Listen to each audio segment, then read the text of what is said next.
It was quiet. Too quiet. I had nothing to do. I was sitting on my couch, drinking peppermint tea and listening to podcasts like a functioning adult. And that's when my brain went, something's wrong. Start panicking immediately.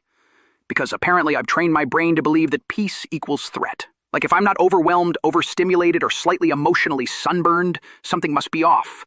That's when I realized I don't just tolerate chaos, my brain craves it. Like a raccoon craves garbage, or I crave validation from strangers on the internet.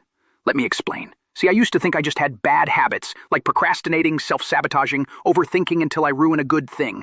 You know, classic Tuesday. But then I learned it's not just bad habits, it's neurowiring. When you grow up in a high-stress environment, maybe not even dramatic stuff, just unpredictable moods, constant problem-solving, or that weird tension you couldn't name. Your brain adjusts, and it learns chaos equals normal. Peace feels like unfamiliar terrain. It's unsettling, suspicious even. Like, why is it so quiet? Who's plotting something? Is it me? And so your brain does what it's good at. It creates the familiar, even if the familiar is a mess. Let me give you some real-life Stickle Rick examples. Example 1.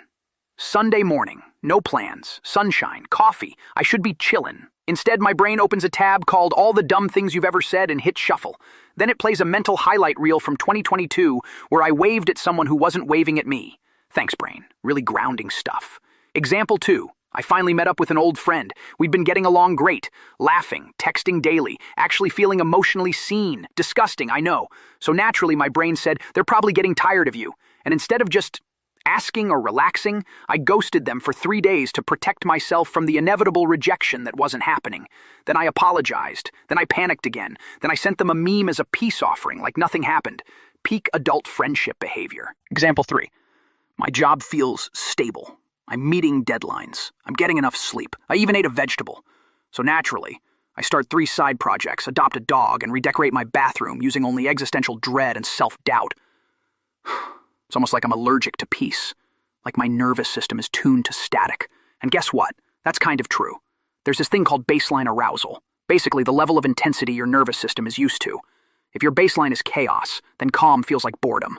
Or worse, vulnerability. So you look for the next disaster. Or invent one. Your body's like, hey, remember adrenaline? That spicy little hormone hit? Let's do that again. You're not thriving. You're chemically vibing with dysfunction. And peace doesn't hit the same. So I tried to fix it. I went to the gym, halfway through a calm treadmill walk. My brain screamed, why are we moving without panic? Something's wrong!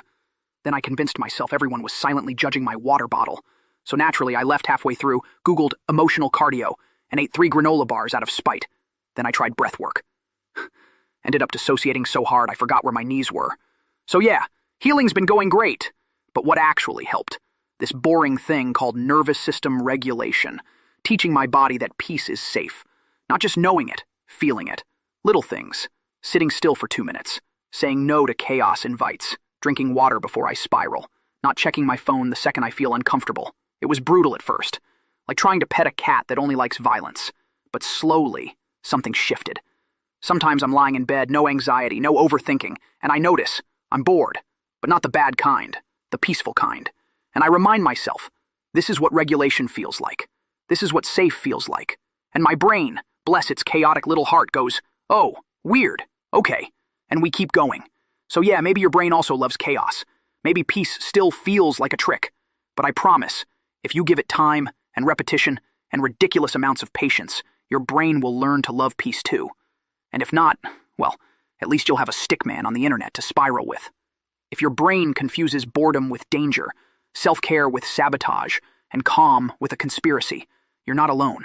Thanks for watching. Like and subscribe. And I'll see you on the next one.